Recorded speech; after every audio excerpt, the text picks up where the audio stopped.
But then we had to cut short his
pressure because that's, I mean, my experience, you can't even share, but see, you're entitled to share because but yeah, I mean, I agree with you because once you start going that way, it becomes a chemistry.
Otherwise, then when you're here, you're in Goa, or you're in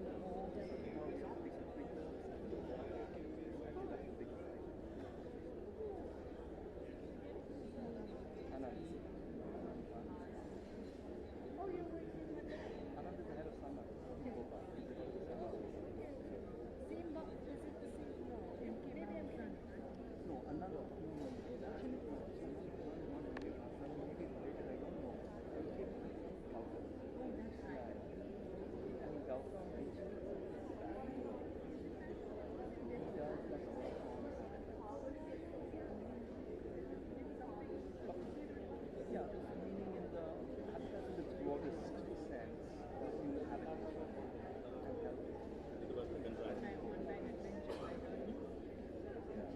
I know that was such an interesting period. And actually, at some point, you could access things which you otherwise can have gone back. It's gone back to, yeah, no, now it's. And for people like me,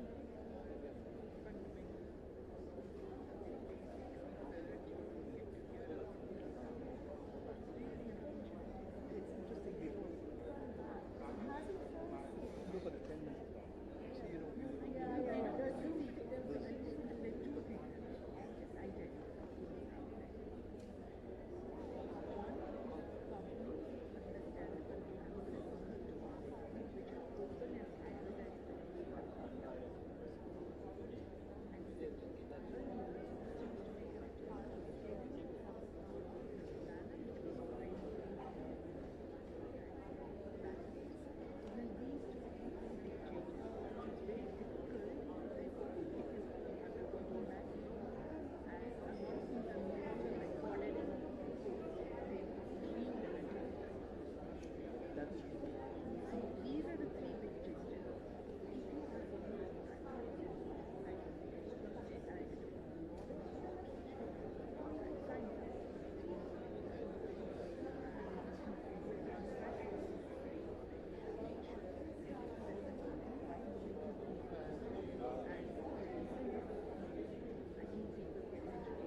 we're training epidemiologists, in a way we're training the PhD students in focus. It's become very career focused in my mind. I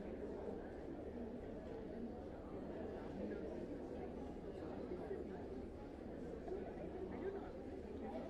No, I don't. I don't really. I mean, I don't think they never saw the world's most complex problem. Why can't we just sit down and have conversations?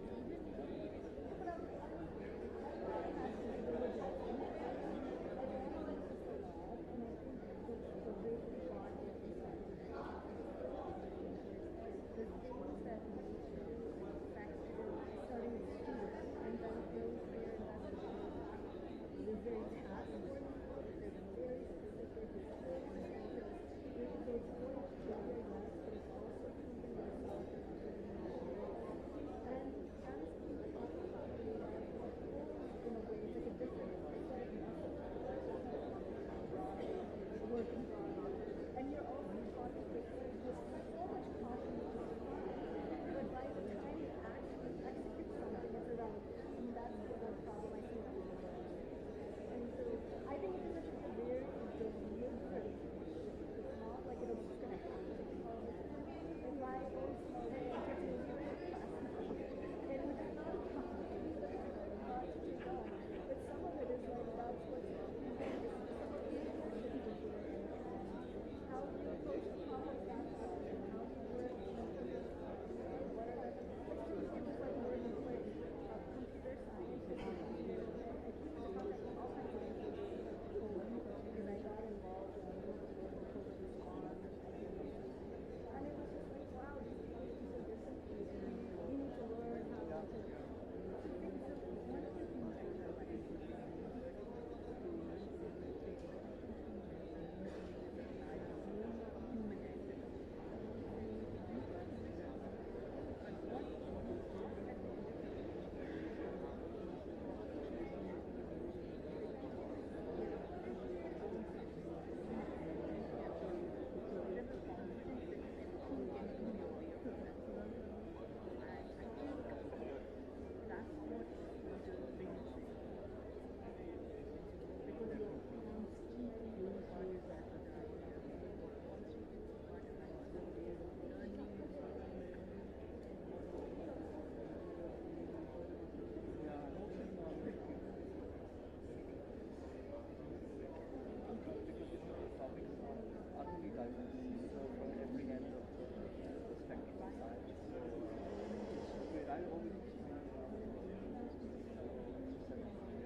not that I can follow a lot of what those means, it's just the attempt to listen more than listen.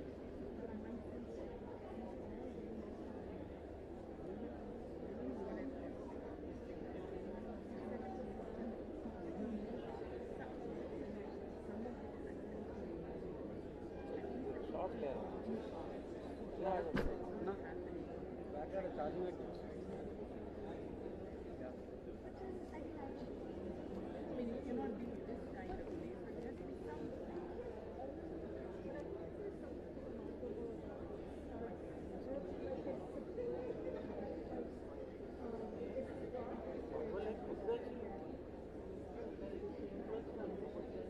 There's all this stuff like we are all this administrative stuff, doing your annual report. Like all these things that don't actually matter. And then we just listen to really different kinds of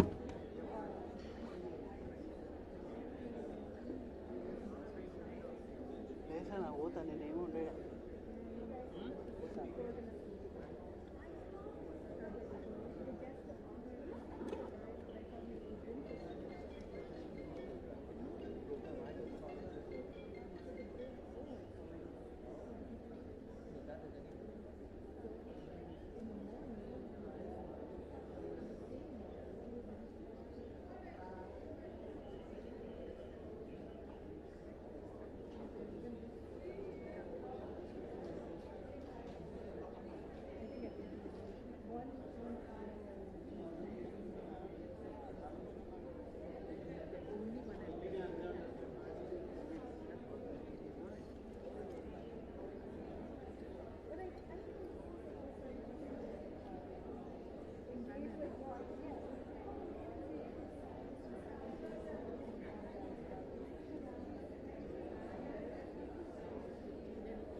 person is going to have to retire.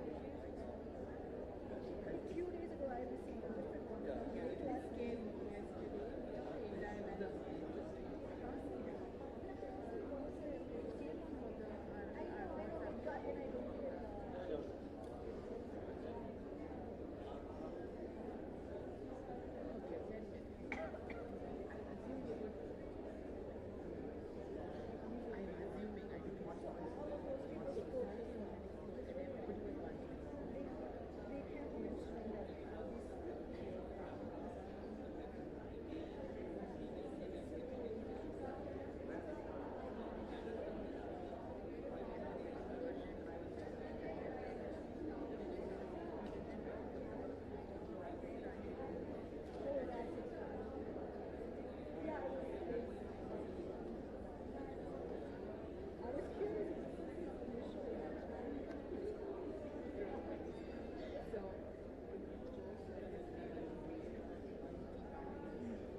Yeah. We had a speaker. This morning. Oh, one of the fellows. But I didn't catch but the what's- joke to it. Oh, yeah. Because it was like monkey business or monkey bar. Like, because it was Yeah, I'm fine. Yeah, that's fine. But I didn't get it at the time.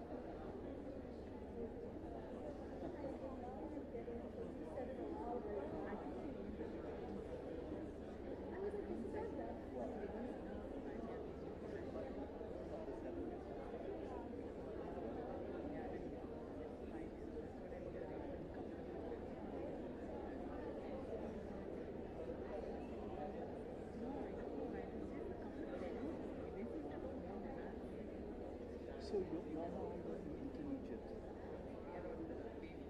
which is what? Training. And then there's another one. But so, well, what I've understood is the clinical public health program is all one, is what I was told. That's what the fellow I was saw saying. them a few years back. It's every clinical hospital, but I can't remember. Somebody was saying that it's all merged into one, all ranks twice a year. Our particular Once a year, and the intermediate and the for basic. And how many in the early grades? Hello everyone, the minister has arrived at the location. We are just waiting for him. He will be with us in few minutes. So please be seated. We apologize for the delay, but we will try to start as soon as possible. Thank you.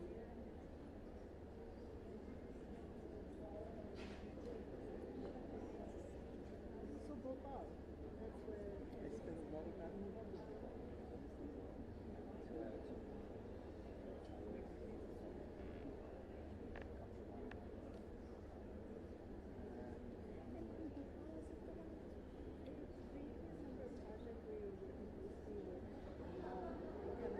Yeah, both are.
wisest things I ever did was walking into the And so now the organization has just become massive. It's become you want to research, people have medical schools,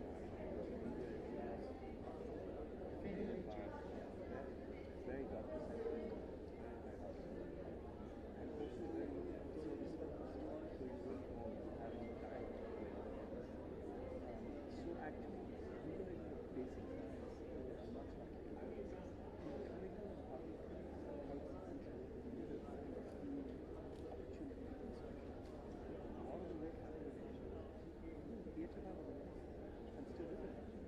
There's no government, which is why they put school again. And if you look at the government institutions, people are like doing 5 people's work. They cannot do any of this. So the NGO sector is lifeline. I discovered that not possible. In the West, people don't understand.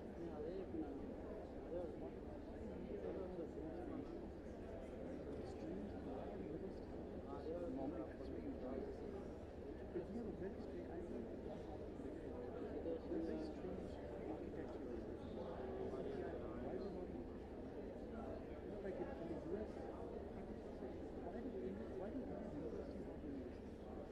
And I said, this is not the historic thing that we separated teaching from science. Science is done in non-teaching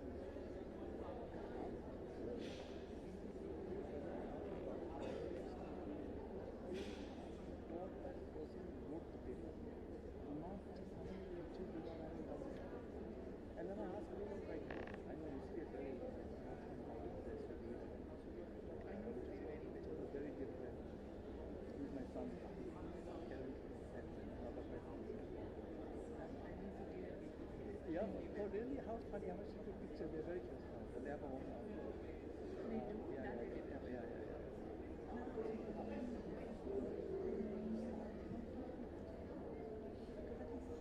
Pleasure of what you do, this can interact with students. It's a bizarre system. I mean, of course, you teach postgraduates, PhD, but that's not the same. Senior most faculty teach undergrad. Undergrads are getting like, Nobel Prize winners coming into the classroom. This guy is in the lab, and teach undergrad, 17 years.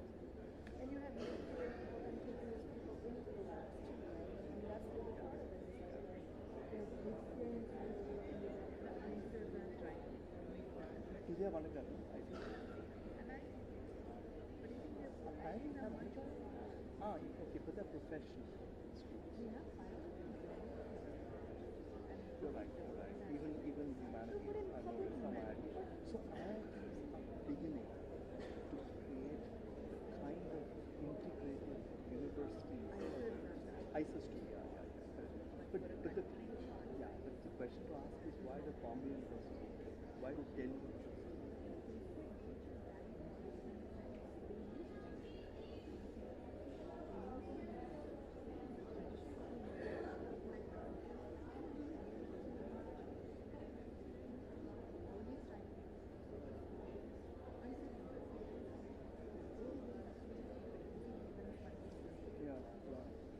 But also now there's a whole parallel sector. Really honestly, now I just which university can do anything? I mean, really, strictly speaking. And the government continues to spend more, I think. No.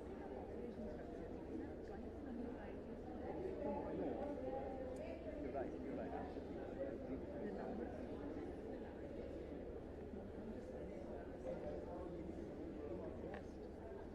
All of this is done in one institution. Research, teaching, policy, all of it.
My name is Dipanita Sengupta. I'm the Grants Manager of India Lines. I will be with you for this session.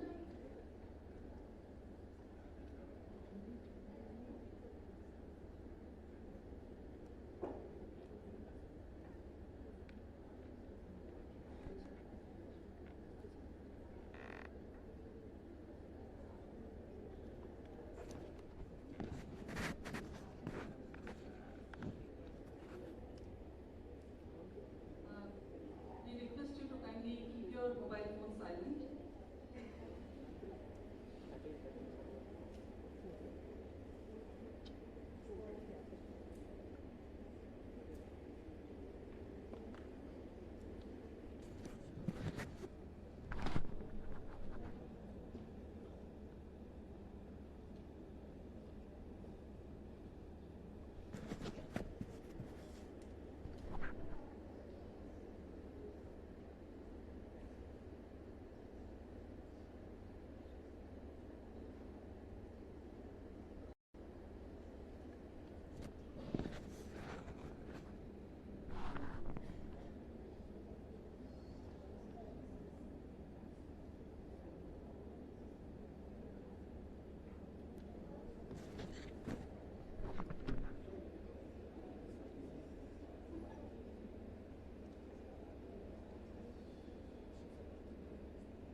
Building on some of our shared interests in family focus interventions. So continuing to use that epidemiologic work and energize the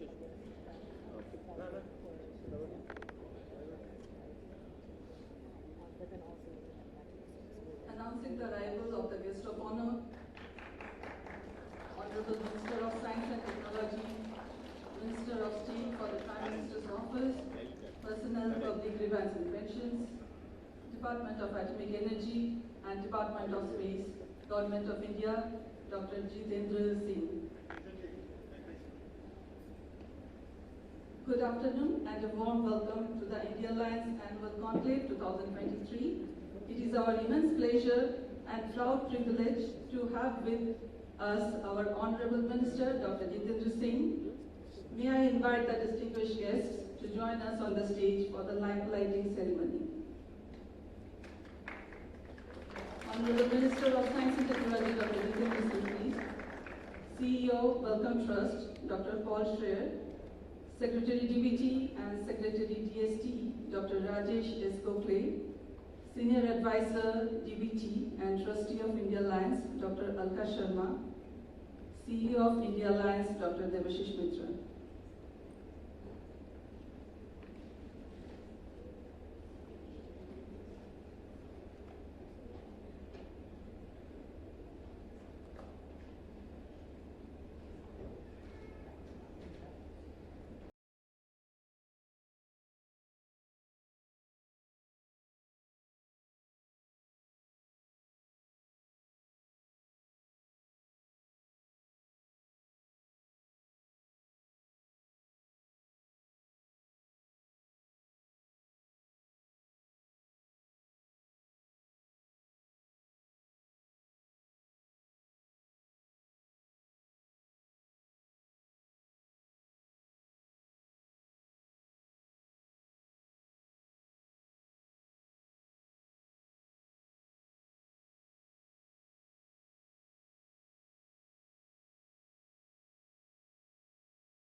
Dr. Schreier, Dr. Gokhale, Dr. Sharma, and Dr. Mitra.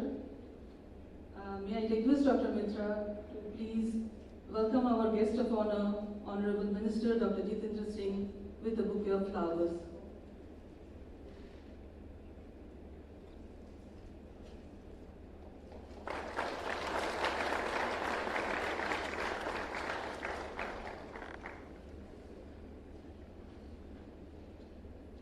Dr. Mitra has a strong track record of scientific in molecular and cellular biology and has worked in the area of host-virus interaction. He is currently the CEO interim of India Alliance.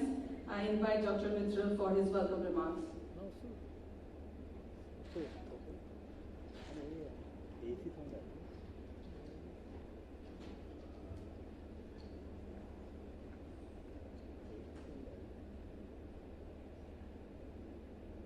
Good afternoon, everyone.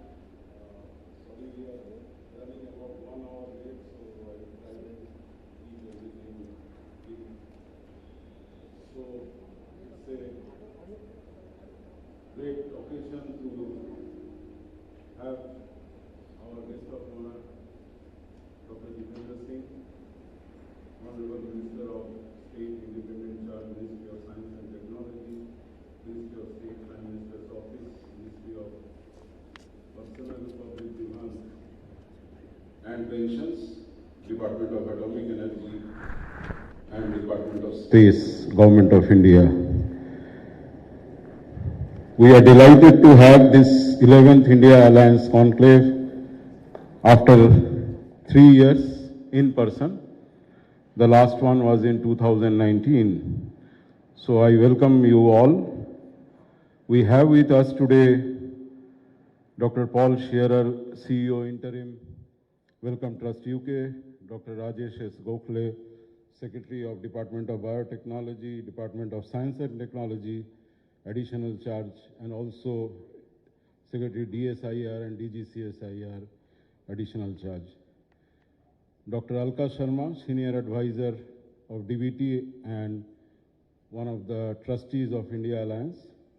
Dr. Jonathan Underwood from Welcome Trust UK. And along with that, we have a lot of distinguished guests, including, head of many institutions, director of national institutes. I'm not going to name everyone because of time. So we have, the entire committee members of early career fellowships and senior and intermediate career fellowship. The interviews were last 3 days. So we are grateful for them to, continue after the interviews for another 3 days to attend the conclave and evaluate the, all the awardees. So I'm supposed to put a report, but because of the time constraint, I have done something in the morning, so I'm not going to do that. So again, I welcome you all to this India Alliance conclave in person happening in 2023 after 2019. And thank you all for joining us. I hope this interaction and, today's meeting will take the India Alliance forward. Thank you.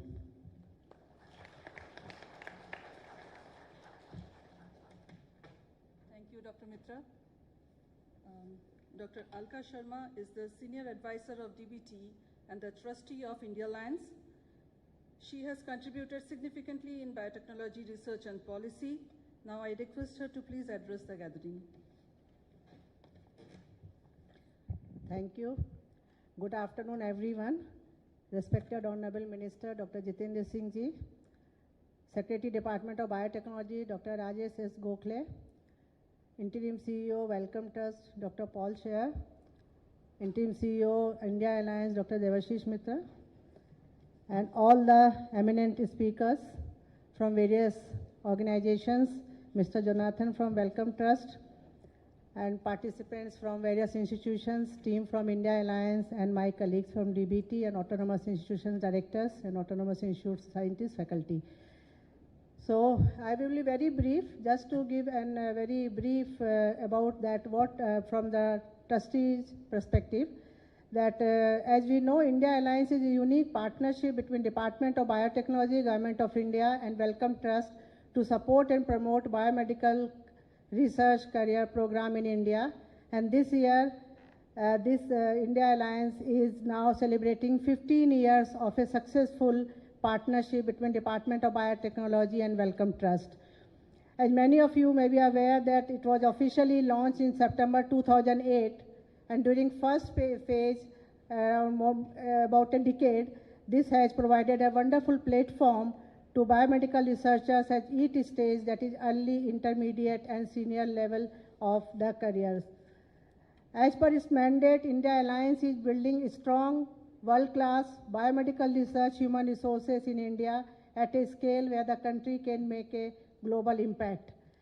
And as you know that India Alliance, through its various schemes, is supporting high-quality scientists for basic clinical and public health research and setting up of mechanisms to strengthen veterinary research and One Health through biomedical career research fellowship. Considering the impact made by India Alliance in its initial 10 years, then now the Government of India extended this another 5 years up to 2024, and where DBT has doubled its commitment as compared that to Welcome Trust is 2:1. The trustees of Board of India Alliance has observed that India Alliance has provided trust to this interdisciplinary collaborative research and training for the clinician through team science grants, clinical and public health research center grants. And these grants not only aim to fill the gaps in the research infrastructure, human resource training, but also address important health challenges in India. So in addition to identifying and supporting the best scientific talent in India, India Alliance has also created a robust, supportive research ecosystem in India to foster international interdisciplinary collaborations. So this has also played an important role in increasing the retention of research talent in India, created a positive impact on Indian researchers' career progressions and professional development. This 3 days conclave now is going to provide a wonderful platform to the researchers and the students to exchange their ideas and also shape their research for future research based on that. And this will lead towards deliberations on key challenges in the area of biomedical, clinical, and public health research. Sir, we are grateful to you for your gracious presence to motivate the researchers, professionals, and also students here. And I would like to thank Dr. Mitra to organize this conclave with his team and bringing together all the stakeholders to this event. Thank you very much.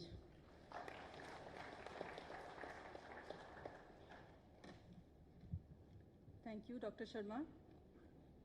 Dr. Paul Scheer is the interim CEO of Wellcome Trust and is responsible for research funding and Wellcome's international operations.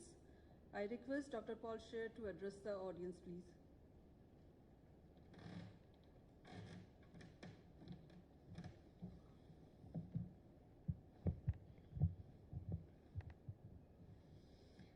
First, let me join colleagues who've already passed on our thanks for the Honourable Minister's attendance here today at this meeting. It's very much appreciated, and I know we all take it as a very welcome sign of the commitment and the ongoing commitment of the Department of Biotechnology and its political leadership to the success of the India Alliance over a long period and also into the future.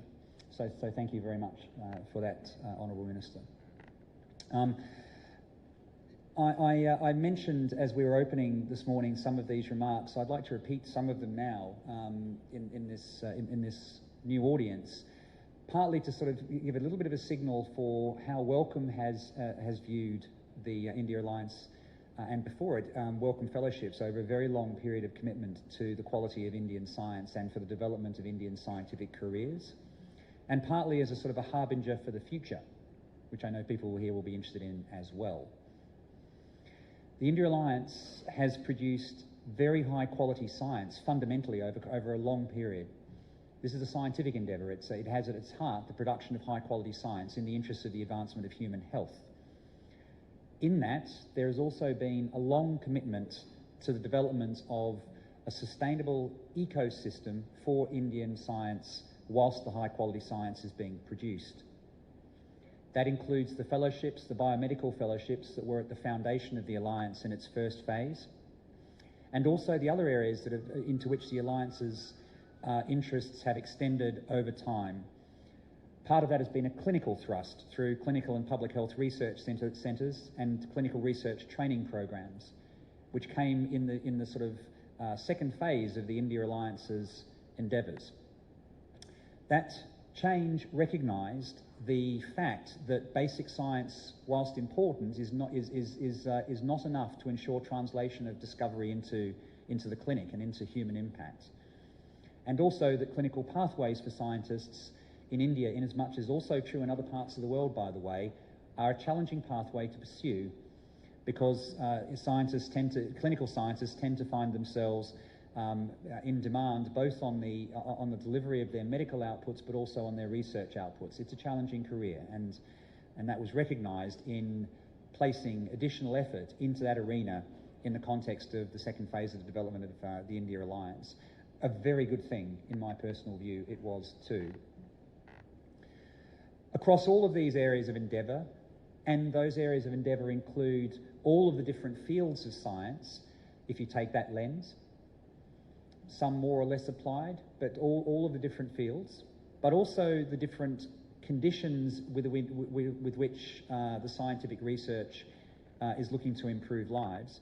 On both those dimensions, there is a very broad, and has been a very broad offering in the India Alliance across its history. 605 awards have been made in the India Alliance's history as of March this year. Those awards go right across the geography of India and across all of the different kinds of institution that constitute the Indian scientific research base, whether it be state, national, public, private universities and colleges, research institutes, even links with industry as well, where appropriate. So a very, very important contribution to the advancement of Indian science, and and that's an Indian scientific enterprise that itself is a growing powerhouse in the world's scientific community.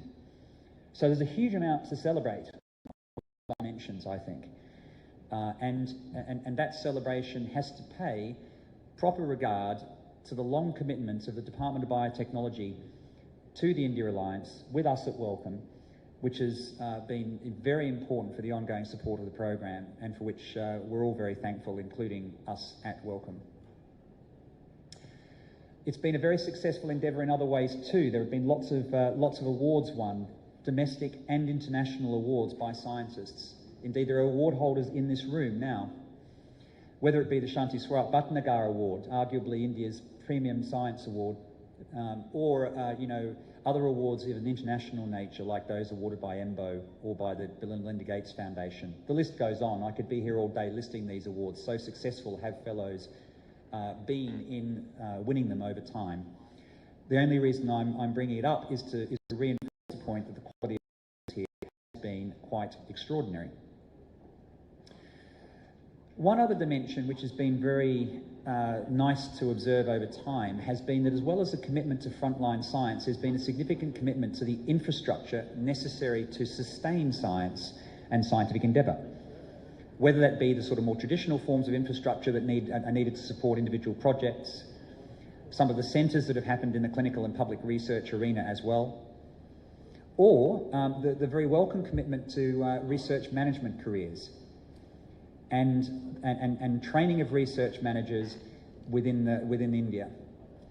Really important component of making sure that the frontline scientific endeavour is supported appropriately, and so building capability for people in research management, as well as building pride in that area of life as a potential career.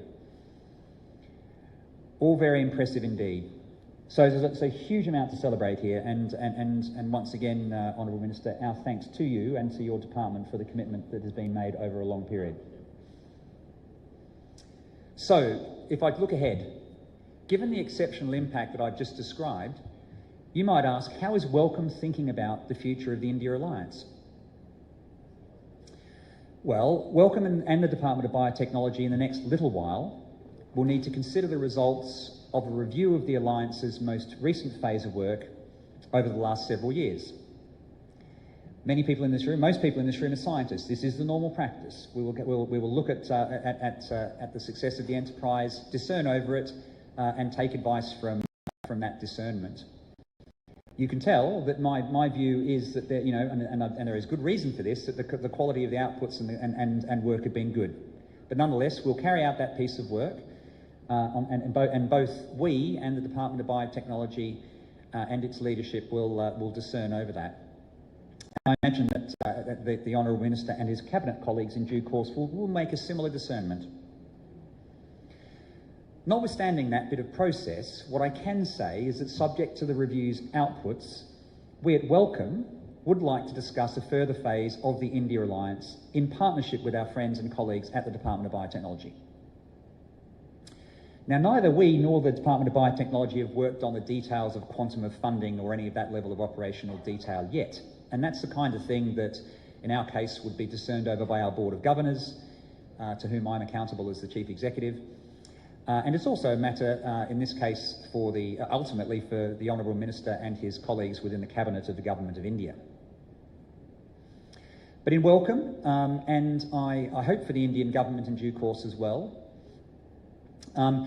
we will aim to set out our future commitment over the next several years to the India Alliance's operations. And as I said, we are minded to have a discussion about moving into a new phase. Just one small reflection about one facet of that commitment.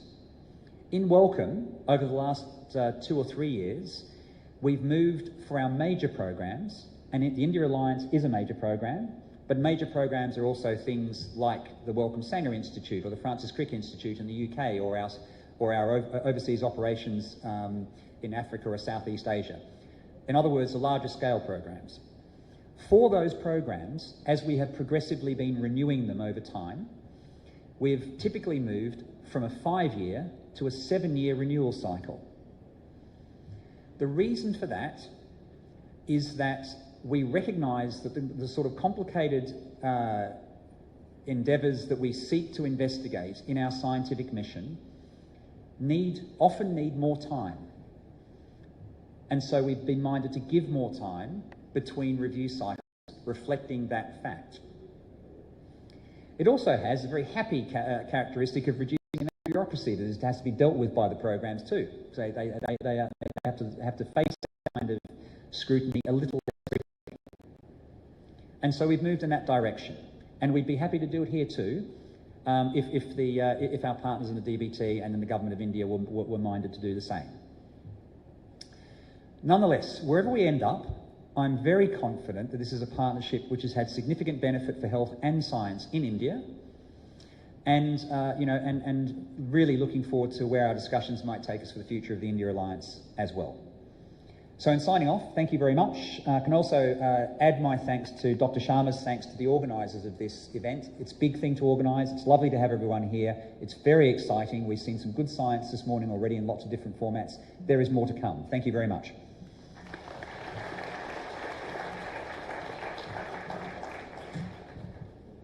We thank Dr. Paul Scher for the wonderful words.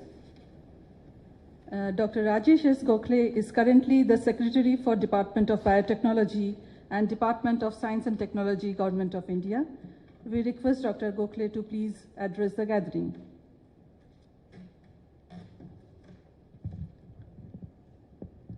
Namaskar and good afternoon to all of you. Guest of honor of today's India Alliance Conclave, Honorable Minister of State of Independent Charge, Ministry of Science and Technology, Dr. Jitendra Singh ji, Dr. Paul Schreier, CEO Interim, Wellcome Trust, Dr. Devashish Mitra, CEO Interim, India Alliance, Advisor DBT and Trustee of India Alliance, eminent panel members and committee members, India Alliance grant awardees, DBT and India Alliance colleagues, ladies and gentlemen. It's my great pleasure to have Honorable Minister here today. He's been really busy these days actually with several portfolios that he look after, and I can realize in last few days I have 2-3 of these departments to look at, and I'm going crazy. I don't know how he manages his portfolio for years together and still gives us some time on this wonderful occasions. Actually, it's really his commitment to advancement of science and technology. He speaks volumes for his commitment for this ministry. Those of you who don't know, Dr. Jitendra Singh, in fact, is a physician first was a physician before being a political system, actually into the political system. In fact, he was a professor of diabetes and endocrinology.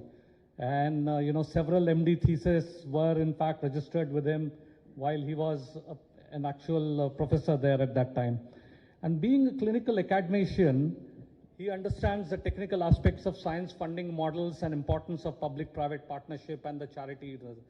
And therefore, I'm grateful for his continued support and guidance. And sir, it's very important that you actually provide us all the complete freedom to operate actually, and that's been one of the major motivating factor for us to be able to take these partnerships ahead.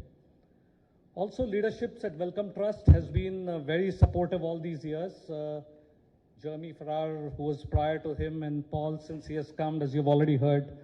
I think the ongoing engagement, I must say, it's only becoming stronger with time than actually what it was, and I think this is an incredibly important event and moment in the time of India Alliance history, that we have together been there for 15 years and have remarkably changed the existing ecosystem in the country. I should also thank Dr. Mitra. I thanked him in the morning, but I must thank him again actually, primarily because he took over at the time when there was critical wobble that was happening in an India Alliance time due to the COVID time. The labs were closed and there was a lot of disturbance that was happening. And I think he decided to move from Pune to Hyderabad. And I'm really thankful for him to take that, jump at that short period of time. And I asked him, I gave him 7 days to come. And I think he was very obliging. Thank you, Devashish, for taking this up. In the last 5 years of renewed agreement that India Alliance has happened, major emphasis has been on to bridge the gap between fundamental, clinical, and public health, actually. In fact, the introduction of 2 new programs, Team Science grants and Public Health Research grants, have been the most highlight feature of this. As you all understand, as we look into the future of science and development and activities, there are more and more complex challenges that one has to solve and address, actually. And therefore, I think it is becoming more important probably for us to focus on these larger programs and mandates, and also learn how to be able to do these in a way such that it makes impactful for the systems as well. Sir, I would like to tell you that when I started my career, in fact, the first grant that I was received was from Wellcome Trust Senior Research Fellowship, which used to work from London at that time. I know how much it was instrumental in setting up my research career with generous and timely funding. And I'm sure all of you actually agree that this has been a wonderful alliance since then. What we have, in fact, the fellowships that was happening from London led to these new alliances of India Alliance at that time when Dr. Bhan was at DBT. The question that we are asking now, how should we continue our partnership? As Paul just now elucidated to you, that Wellcome Trust is interested in taking a long-term, beyond 5 years kind of relationship. And I think it also means we should also think of how to be able to address important innovative challenges at the same time. Just to look at what India is at 75 years, actually, it's worthwhile and important to understand. We are now 5th largest economy in the world. We're the 3rd largest in terms of startup ecosystem. We have a highest mobile data consumption in the entire world, actually. And our digital payment transactions were in fact 1/3 of the total world transactions that occurs, actually. So India is actually enormous. It used to be, we used to always think that India is a poor country and poverty is what would drive everything, actually would bring everything down. And if you look at the digital growth in this country, it's absolutely stunning, actually. You cannot ever think of a better digital system to be functional in the world where not just the digital payment, but the vaccinations programs also ran through the digital methods of what mechanisms have been able to do, actually. And I think through this mechanism only our country, in fact, in 2021, every single day did vaccination for more than 4 million people, actually. And the moment you get vaccinated, a certificate used to be issued to you on your own mobile. And I think that tells you the power of science and technology that can actually change the ecosystem in the country. And it's been gratifying to see how India tackled the COVID problem under the leadership of Honorable Prime Minister and our Honorable Minister for Science and Technology. The real challenge is how can we build or maybe rebuild structures and mechanism for enhancing our research performance, outcomes, and impacts. And that's been the guiding principles in all government meetings these days of how science and technology can largely contribute to the growth of the country.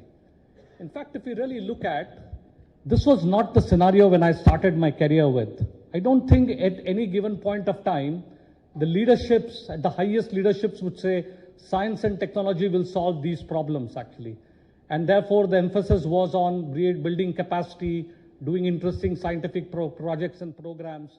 Whereas if you now look at all the leadership all across the world, in fact, focus on what are the model systems that we should develop in the nation such that we can solve people's problems, societal needs, and also bring value to the innovative values and technologies of the country. The present model of research funding, as you would look at, funders award grants, and the most promising proposals are the basis of researchers or organizations or their past achievements as a mechanism to grant them, actually.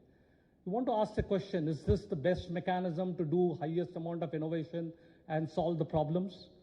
This process has been, in fact, I've been told, and in a recent editorial in Nature, in fact, says that this process of funding has been going on since 1940s, actually.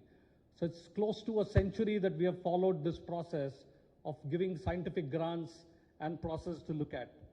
And therefore, what many believe that this is a high risk for the funders, but means low accountability for the receivers, actually.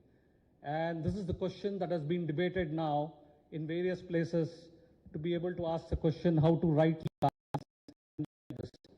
At the same time, as you would look at science and technology workforce in India, which is the PhD students, actually continued to be evaluated by a classical model of single-authored dissertation thesis, which is evolved in the 19th century. In fact, it's a Germany derived when the Germany started this PhD programs actually at that time.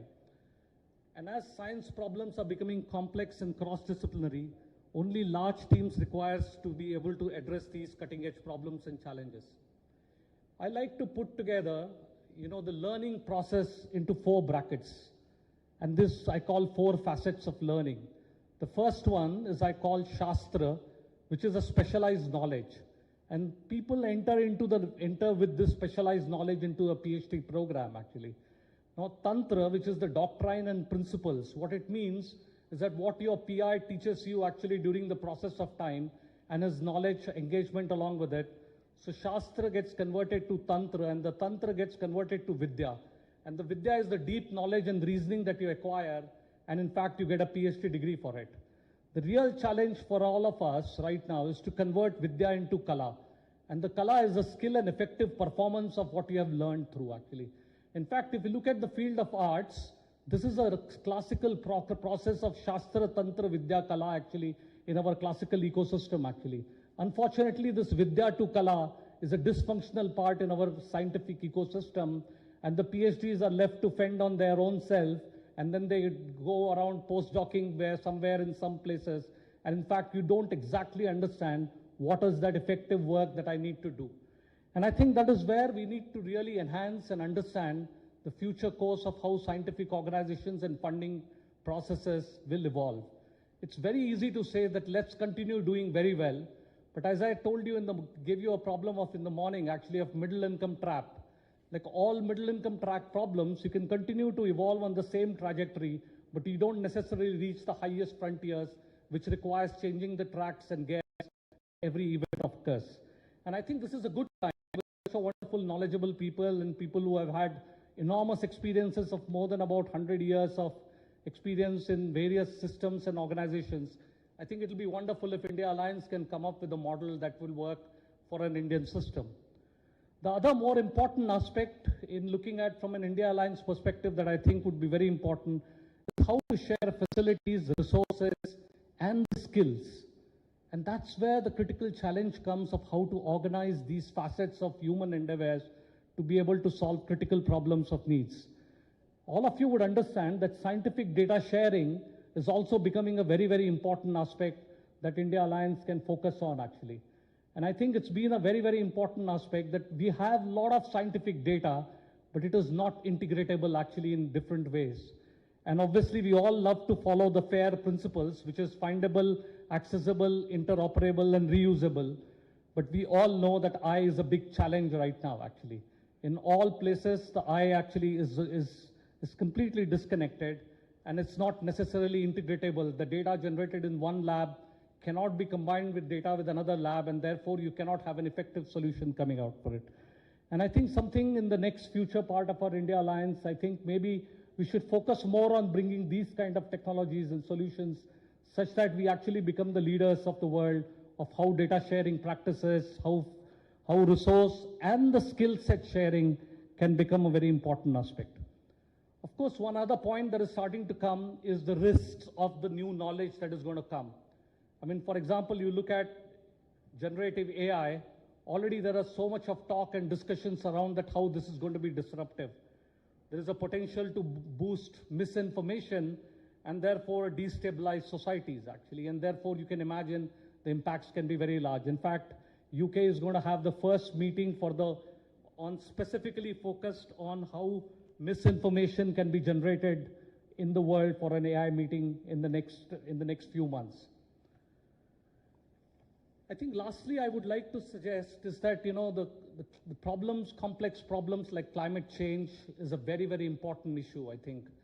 Scientific community at least have to focus and bring together all its might to be able to solve problems and become better for the future of this world.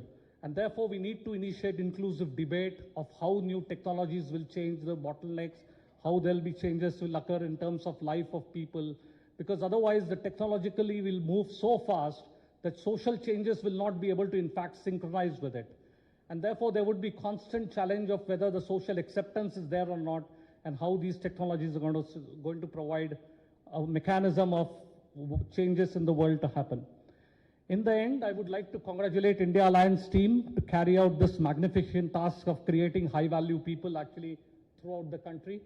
And I think this has been one of the major challenges that what we have done over the last 15 years, as Paul rightly said, more than 600 people who have been empowered in this country actually to be able to do and take up bigger challenges. And of course, the role of committee members who so dedicatedly do the work and done it in such a refined way, I actually thank them as well for doing it.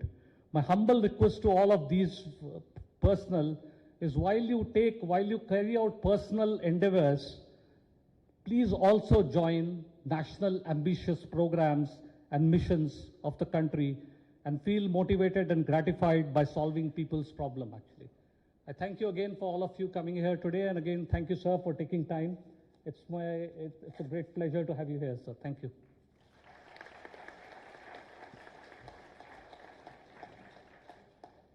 Thank you, Dr. Gokhale.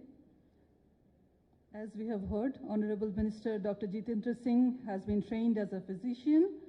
He is known for his work on diabetes and endocrinology. He has been a professor, a consultant, clinical practitioner, author of books.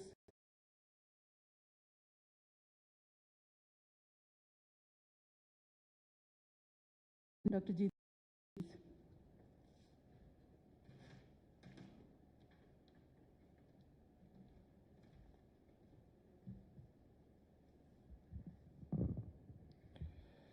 Thank you. Thank you for the kind introduction. Secretary, Department of Biotechnology, who also happens to be one of India's leading biotechnologists in his own right, Dr. Rajesh S. Gokhale, Dr. Paul, Dr. Alka, Dr. Devashish, the distinguished members of the Alliance group. At the outset, I have to thank you for having made me a part of this event, though it's a sheer coincidence, if not an accident, that I've been designated as a guest of honor, because most of the conference all my life I've either been a faculty member or a keynote address speaker, and that takes time to get out of your mind. But nevertheless, I look forward to this as a learning experience, and I'm sure I'll go back wiser than before, having picked up some pearls of wisdom from all the distinguished faculty that we have over here. While Rajesh was speaking, I was very keenly listening to him. I think and as Paul was saying, that is happening after 3 years that you are physically meeting, I think you were destined to meet on a day when just 24 hours away, we have a very important launching happening from nearby Sriharikota in the form of Chandrayaan 3. So you are in that last 24-hour quarter of a history making by India. And I think it was also destined for you to be a part of it, because it is indeed the Department of Biotechnology, which is less talked about, and I think if I don't talk, who else would, who gave India a place of pride through the COVID vaccine success story. And that too at a time when the whole world was looking at India as a hotspot, and they thought if India faces an outbreak of COVID, then of course they would be meeting the doom, but they'll destroy the rest of the world also.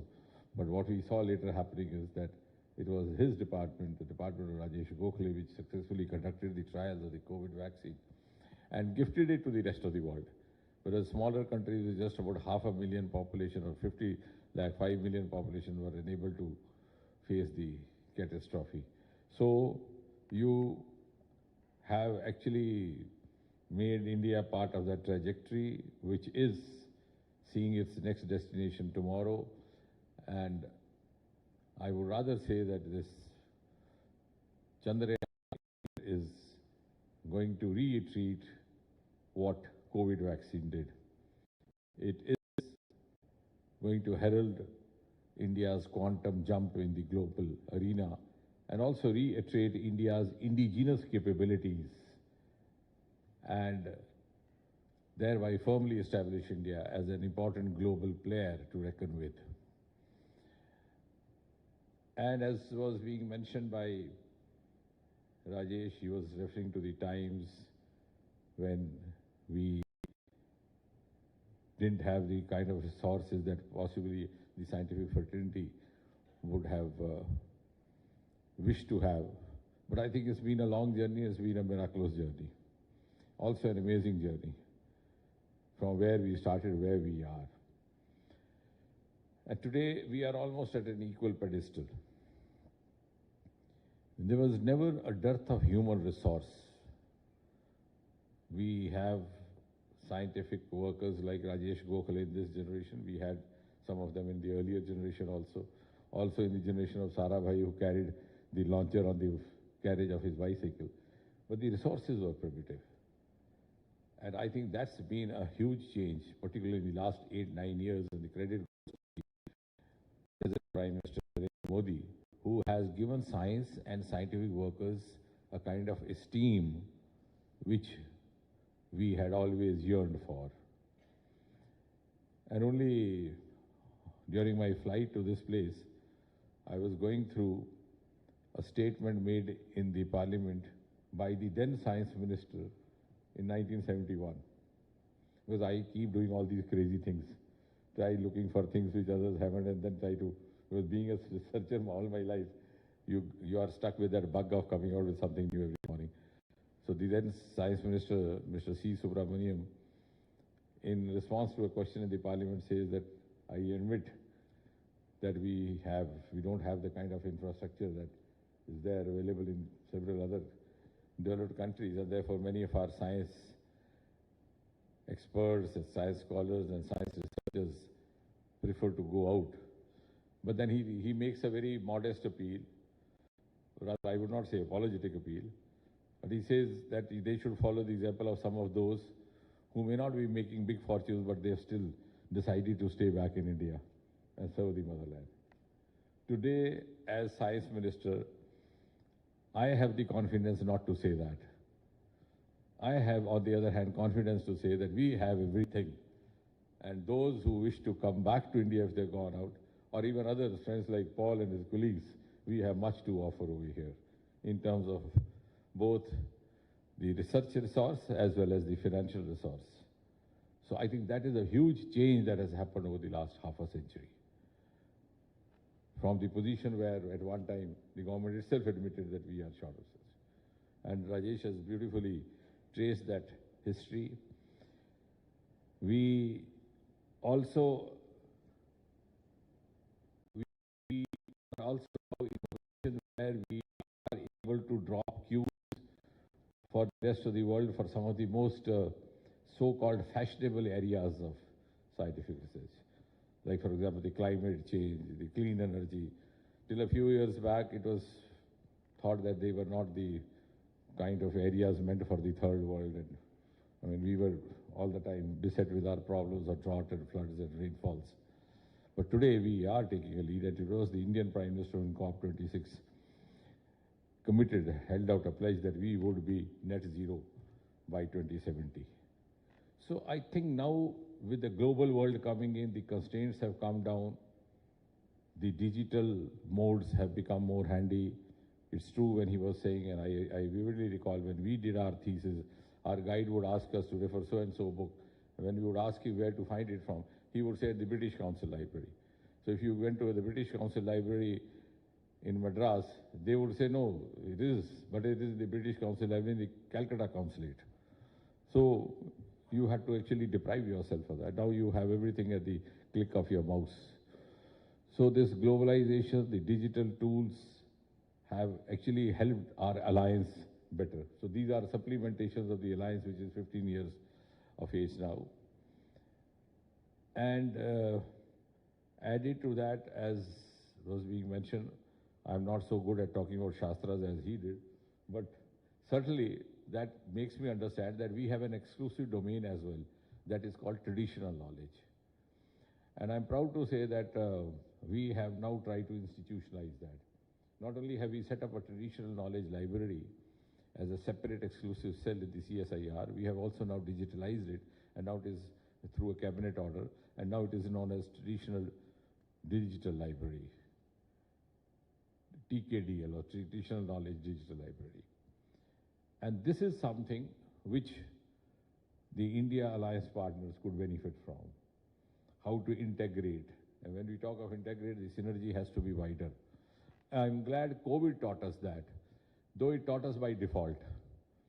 Many of us, even in my area of work, held quite some contempt about several oriental methods of medicine, whether that be Ayurveda or homeopathy or naturopathy. And many of us were quite cynic about it. But when COVID struck, and COVID struck with a deadly manner, you find frantic calls coming from some of the European friends. Where is that booster in homeopathy which we can try? So when death faces you, you run out for all kind of options. And COVID, I think every adversity accompanied with a virtue, that was the virtue. It enabled us and also motivated us to integrate the good options available in different systems, and we did it successfully. When we came out with the vaccine on one hand, we also found what were the best yogasanas. We also found out what are the natural booster agents available through herbs, through other natural sources, organic sources. And that integration in a wider form among the contemporary options and also extending to the traditional options is available there with India. The other part that was being mentioned was the data. Of course, the joint data. But I think what is equally of concern is that where is the data? I think we still need to have much more data than we have. And particularly in this part of the world. Much of our data is sometimes, of course, integrated, but not totally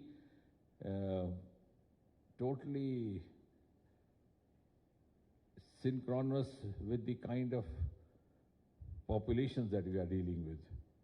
And even in a country like India, you need to have multiple, parameters and multiple yardsticks. Even your disease spectrums are different. Until a few years ago, for example, my area of work, the diabetes, was known to be a disease of South India. That's why all these centers came up in Madras. Till now, the globalization has happened, it's become a pan-Indian. That's a separate story. Up there were diseases of the high altitudes.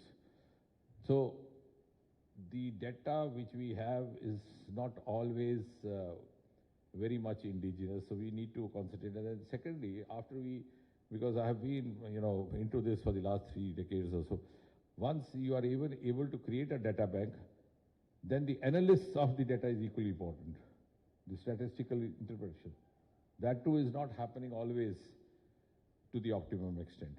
The other day I came across somebody from the area of this nutrition and child health. So since I'm most of the time passionately, my mind keeps working. So I told them with some kind of concern, I said, your data is not always very much appropriate to the kind of infant population you deal with. That's what I feel. So the lady whom I was talking to, she said, the point is that we have the data, but we don't have the statisticians. So that is something which is not talked about, even in my education. It's not easy to have an equally clinically applicable, applied interpretation of the data. So both the things, data first and then the interpretation. To my mind, I think the old timers, because I am also growing ancient now, though not old, I don't call myself old.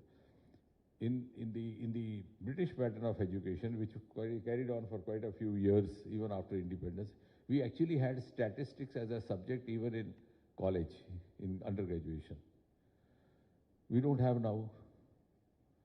In fact, Rajesh you would be surprised when I tell you, I had statistics as a subject in my class 12, because we were still following the same pattern in that university. Now it's given up. Now even in the post-graduation or the PhD, statistics is opted by someone who gets nothing else. But the value of this, you would realize that even Dr. Sama Prasad Mukherjee, the first Science Minister of India, the first Vice President of CSIR, was a PhD in statistics, not in political science, as you would apparently make out. So I think these are some of the, so I am glad, why I am saying so, I was going through this note, I am glad that the India Alliance, which is 15 years old, in the first phase, focused on some of the basic biomedical research areas, and then gradually came over to the newer areas to create an ecosystem. And I'm sure these, when we look at these basic areas, we would also talk of having resources, which of course essentially would be gathering of data. And 589 research sites I see in this note spread across 48 cities is, I think, quite a commendable thing. And you have a huge range of countries, including USA, UK, Australia, France. And what was fascinating me when I was sitting in this table and seeing is the developing Indian physician scientists. So I think that is something to do which I have been talking about in the last few minutes. Indian remedies for Indian diseases. Indian treatment for Indian problems. Indian data for Indian concerns. Indian solutions for Indian problems. At least in science it holds. However much global we get, but we can't change our phenotype, we can't change our genotype, we can't change our parents, we can't change our ancestors. The day we get a choice to change our parents, or at least choose our parents, I think that would be done away with. So, developing Indian physician scientists, I think one fascinating area which should generate certain amount of curiosity, because we have a set of problems. Of course, till a few years ago, we were beset with a lot of tropical issues like cholera, diarrhea, gastritis. And I remember even at the AIIMS in Delhi, we used to get regularly these undergraduate boys and girls from UK to do a part of their internship in our tropical wards of tuberculosis, malaria, because they didn't have much of that resource patient over there. So I think that is something which is fascinating. And now that we are entering, thanks again to the COVID, into a era of preventive health care, and particularly from the point of view of India, which has more than 70% population of below 40. So I think that becomes all the more important, because you can't allow your population, your huge youth energy, to be, to be allowed to be squandered at the, or not, if not fully go waste, to partially get pilfered by some of those lifestyle diseases which have started happening at a relatively younger age, whether it's diabetes mellitus or the heart attacks or something like that. Because if you are beset with one of those problems in the prime of your age and career, it's not only incapacitating the individual as such, it's actually telling upon the energy which could have otherwise been utilized for the nation building. So you are the nation's source and nation's energy, and you can hardly. And yes, I was also quite impressed to see this point of grant holders' work on examining health inequalities in some of the reserves in the Western Arunachal and Northeast India. I think that's another fascinating, that goes with what I was saying in the beginning. We have such a huge amount of diversity. We are diverse not only in our eating habits and clothing habits, we are also diverse in our diseases. We are diverse in falling ill. With what we fall is diverse. We also diverse in treating ourselves. Some of us would, in some of the remote areas, you will have clans. If the patient survives, they say, okay, it was mother's blessing. If he doesn't survive, they would take recluse to Rajesh's theory, Pichle Janam ka karam tha. So even in matters of treating ourselves, we are diverse. Even in our death, we are diverse, how we treat our dead ones. So such a huge amount of diversity. I'm glad that somebody has thought of taking up this project. And I must compliment the perseverance and the effort and the consistent work which must have gone beyond this, because I know how difficult it is at the level of the Alliance Secretariat and the Alliance body, and they are now based in Hyderabad and been performing a kind of a task which is, I think, unique in its own way. I'm sure in the times to come we'll be able to propagate it more, because when that too is diverse, so when we have to bring it to public, to make them understand, to make them aware, we have to learn to speak in their language. And what is their language? Their language is by the way of that small instrument which we carry in our pockets, the mobile, or because even the newspaper is read on the mobile, the television is seen on mobile. So we have to talk to them through that digital language. You can create small logarithms, small jingles, which could highlight some of these problems. Because I'm sure there are people ready to learn, also willing to learn, but the kind of material that they are offered is not enough for them to devour. I once again congratulate you and thank you for having made me part of this. Thank you very much.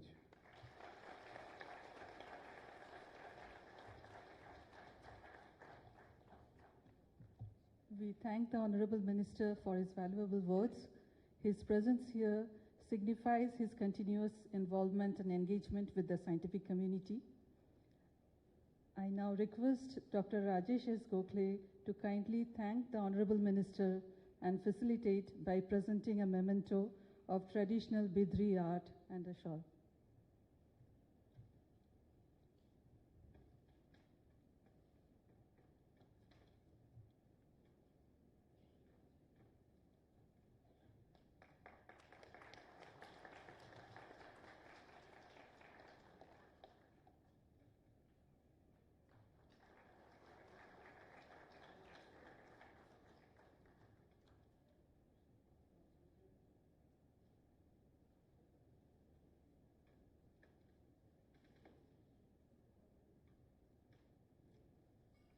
I request Dr. Mitra to felicitate Dr. Paul Schreier.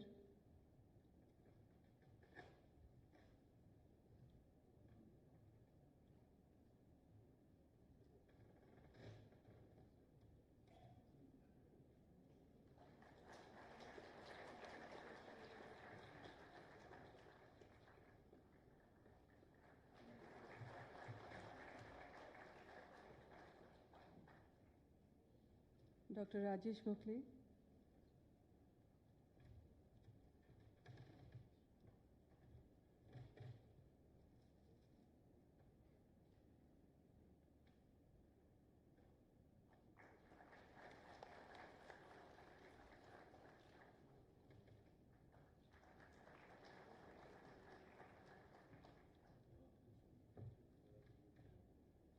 And Dr. Alka Sharma.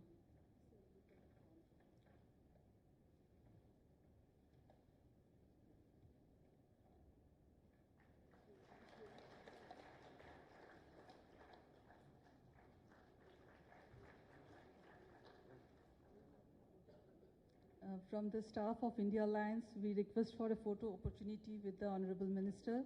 May I request all the staff to be on stage, please?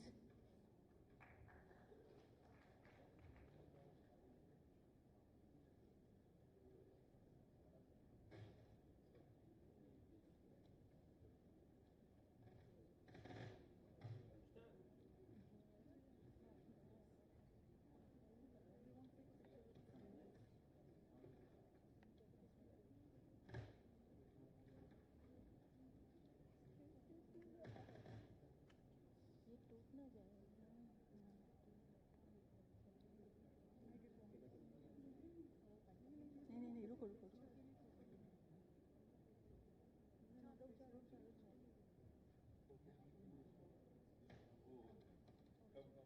You can sit, we will stand here.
From the entire team of the DBT Welcome Trust India Alliance, we thank the Honorable Minister, Dr. Jitendra Singh, for his presence with us today. Our heartfelt thanks to Dr. Paul Schreier, Dr. Rajesh Gokhale, Dr. Alka Sharma, Dr. Jonathan Underwood, our honorable committee members, and Dr. Taru Sharma, Director NIAB, Dr. Sangeeta Mukhopadhyay, Director CDFD, Dr. Vinay Nandikuri, Director CCMB, and our grant holders. Thank you.